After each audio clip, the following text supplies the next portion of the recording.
Oi, gente, sejam bem-vindos a mais um vídeo. Hoje a maquiagem é uma maquiagem que a Park Bo usou pra Moschino em 2013.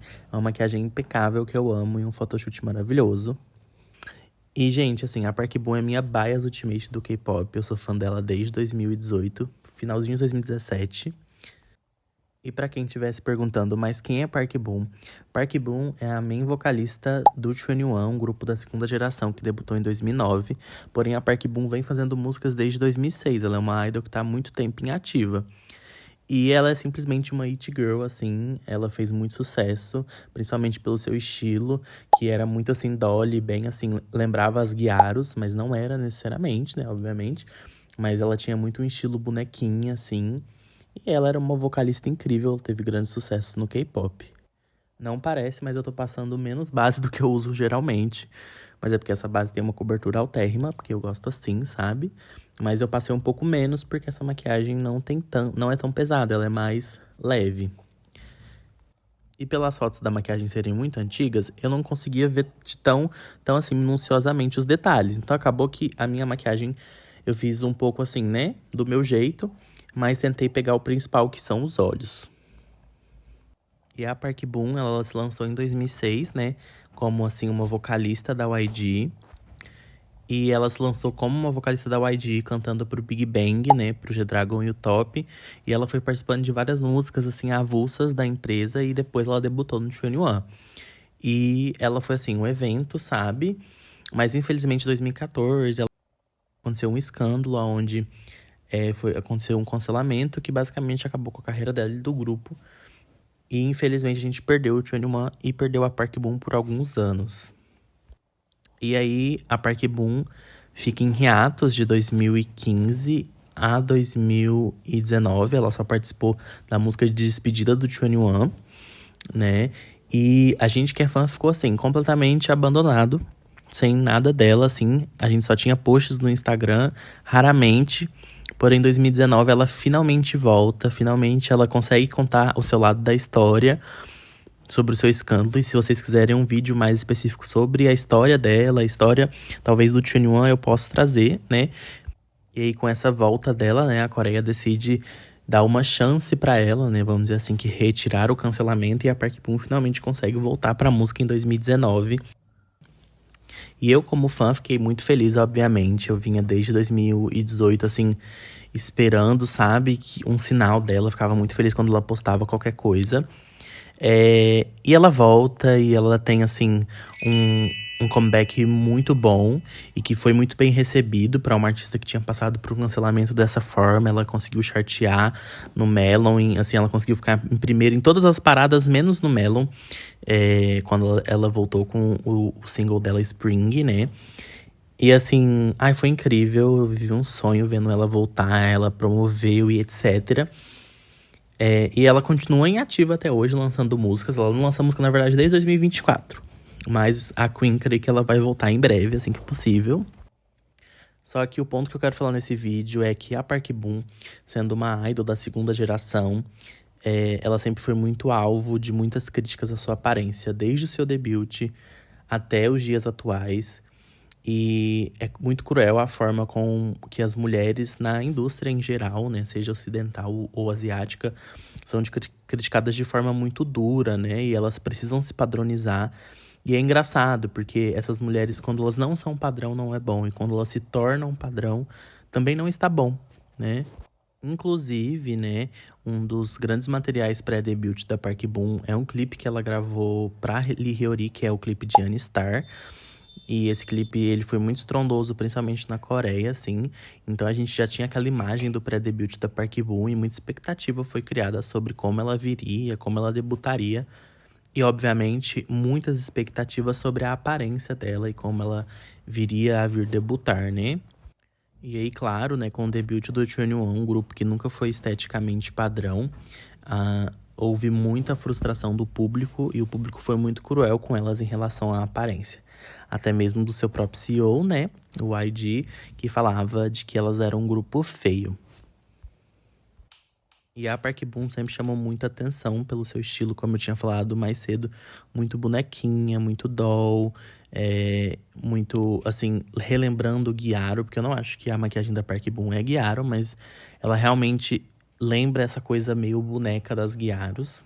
E ao decorrer dos anos, a Park Boon foi passando por mudanças na sua aparência, com possíveis plásticas, procedimentos estéticos, o que eu particularmente não vejo problema nenhum. Eu não entendo o incômodo das pessoas com isso, até porque no K-pop é muito difícil um idol que seja natural.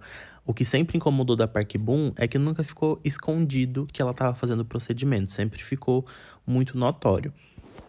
E óbvio que isso para algumas pessoas seria melhor, né, que ela estava se padronizando, e para outras pessoas seria uma grande questão. A Park Boon está ficando muito diferente, a Park Boon está fazendo muitas plásticas.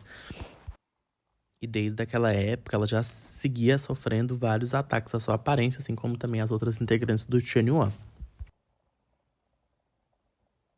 Isso porque no debut ela tinha 25 anos. Então a gente vê que desde a juventude a Park Boon era criticada pela sua aparência.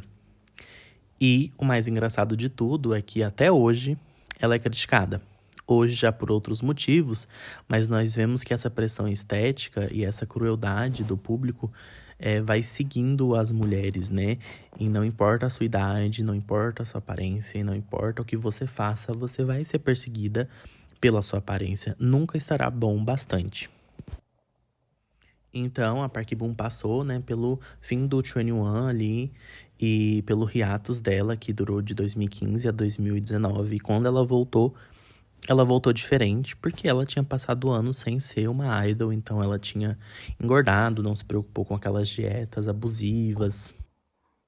Até porque quando a Park Boon estava ativa em 2014, ela estava muito magra, ela pesava cerca de 40 quilos, 45 quilos. E aí, quando a Park Boon volta, ela tá acima do peso, né? Pelo menos esperado da Coreia. E isso, primeiramente, já gera muita polêmica e muita conversa com a mídia, né? E tendo engordado e também tendo envelhecido, novamente a aparência da Park Boon vira um holofote, vira uma pauta.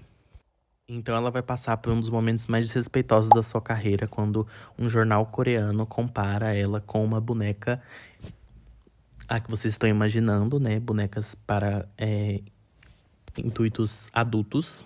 E os fãs vão à loucura e protestam a favor dela, pedindo respeito por ela, porque isso é o auge da misoginia. E a Park Boon, como uma pessoa que toma remédio para TDAH e também tem linfedema, ela mesma já abriu sobre isso publicamente, por isso que eu tô trazendo esse fato. Ela sofre muito com a inconsistência no peso. Em 2023, inclusive, ela participa de uma parceria com uma empresa de emagrecimento, onde eles mostram todo o processo, quanto que ela emagreceu. Porém, ela engorda novamente no ano seguinte e depois ela volta com o Chunhyun. Voltando com o Chunhyun, a Park Boon volta magérrima, porque a YG, como uma empresa que sempre pressionou seus integrantes, nunca deixaria que ela voltasse, né, fora do padrão. Porém, após tantos anos de pressão estética, a Park Boon começa a usar filtros que distorcem muito a sua própria imagem, creio que como uma forma de se proteger e de tentar se padronizar nas suas fotos para que ela não seja atacada. Porque nesses bons anos que eu sou fã dela, acompanhando ela raramente aparecendo no Instagram, ela tem uma mania mesmo de até às vezes postar e excluir as fotos por medo e vendo a reação do público, ela se protege dessas reações negativas sobre a própria aparência.